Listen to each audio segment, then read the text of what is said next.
Good morning. I would like to thank Pastor Monique Summers for the invitation to speak on Father's Day. I also acknowledge the first man, Mr. Perry Summers. To the members and officers of St. Luke, Opelika, it is my privilege to be among you today, even if it is only virtual and not in person. I will welcome the days of our return to the sanctuary, in-person fellowship. Father's Day begins in the United States in 1909. The person who called for this day of honor was a woman by the name of Sonora Smart Dodd. She came to believe that fathers should have a day of honor as mothers have. There was a time when I would have spent a page or two recounting the origins of Father's Day, but with smartphones and Wikipedia, if you wish to learn more, you can do it yourselves. By now, most of us have come to know that to be a real father and not just a birth father takes real effort. Even those of us who try to do our best often fall short. The God we serve knows we will fall short because he made us. However, if we include God the Father in our lives by reading the Word, spending time in prayer, and consistently trying to improve ourselves, I believe we fathers can and should, for the most part, get it right.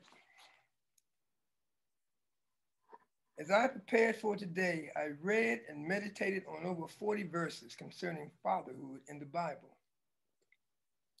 Ultimately, I selected just two for brief consideration. The first of these is Proverbs 23:24, and it reads, "The father of the righteous person will greatly rejoice. Whoever fathers a wise child will have joy in that child." I am blessed to be the father of a wonderful daughter, Geneva. I am even more blessed to be the grandfather to a wonderful granddaughter, Sophie. I may not always demonstrate the pride and joy that comes from having them both in my life, but their presence in my life is the gift from God that keeps on giving. Geneva and Sophie not only bring joy to my life, they bring adventure. The adventures are always life-affirming. Many of these adventures are also life-challenging. Still, I learn and I grow through these daily interactions. As all fathers here can attest, to grow is not always pleasant in the moment. But when reflecting on that growth biblically and prayerfully, we find purpose even in painful growth, as we are empowered by experience to better deal with this life's journey. The second verse that caught my attention was Genesis 15:15, where God is speaking to Abraham, who is already an elderly man, yet has no children. God makes a promise to Abraham saying, "As for you, you shall go to your fathers in peace, and you will be buried at a good old age." This verse brings to mind my own father, the man after whom I am named, Command Sergeant Major Thomas Watford Sr., U.S. Army retired.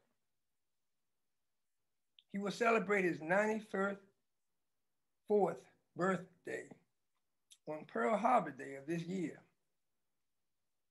To have a male role model in your life who basically represents all you need to know as a father and a man is a blessing I don't take for granted.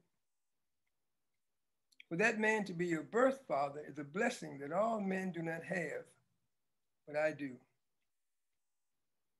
Like all human fathers, my father was not and is not perfect, but I believe that he always tried to do his best as a man for family and others.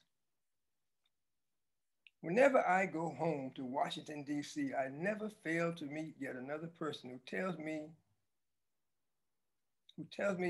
as a friend who was more like a father, he was more like a father to them. His life is a testament to his Christian beliefs, which are foundational to who he is. While attending church has not been a priority for him always, he is nonetheless a man of prayer. And whenever he is imparting wisdom and understanding, he is duty bound to reference both God and the Bible. I am so blessed to have him as a living model for fatherhood. Too often our models for fatherhood are drawn from fictional accounts.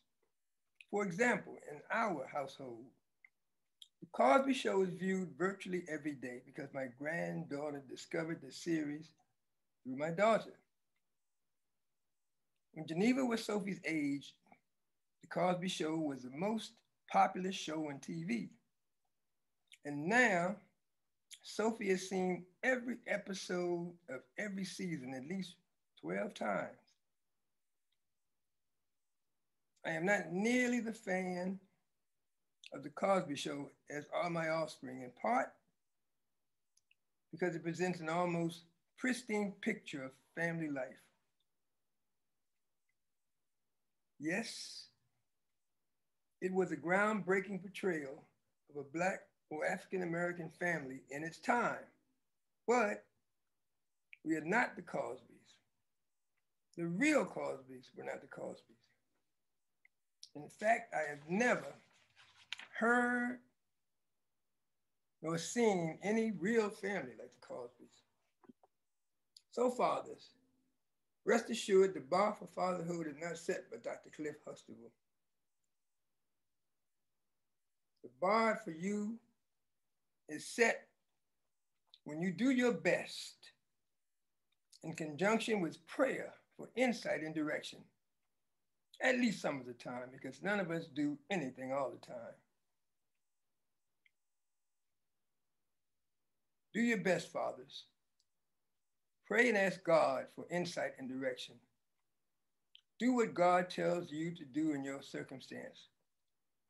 And if you believe, God will do the rest. I am concerned this morning for the need of fathers for support in their efforts to parent well. I realize that some of the fathers who will hear this talk have overcome trials and tribulations beyond anything I have ever experienced. Something tells me there is a need for more than a few fathers to shore one another up when their best efforts fall short. I am blessed yet in yet another way.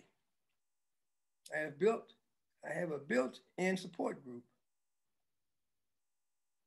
My support group includes my spouse, presiding elder Watford. She is more than able, she is willing to inform me when I stray from those things which focus me as a father, son, and Christian gentleman. God placed her in my life to remind me that in my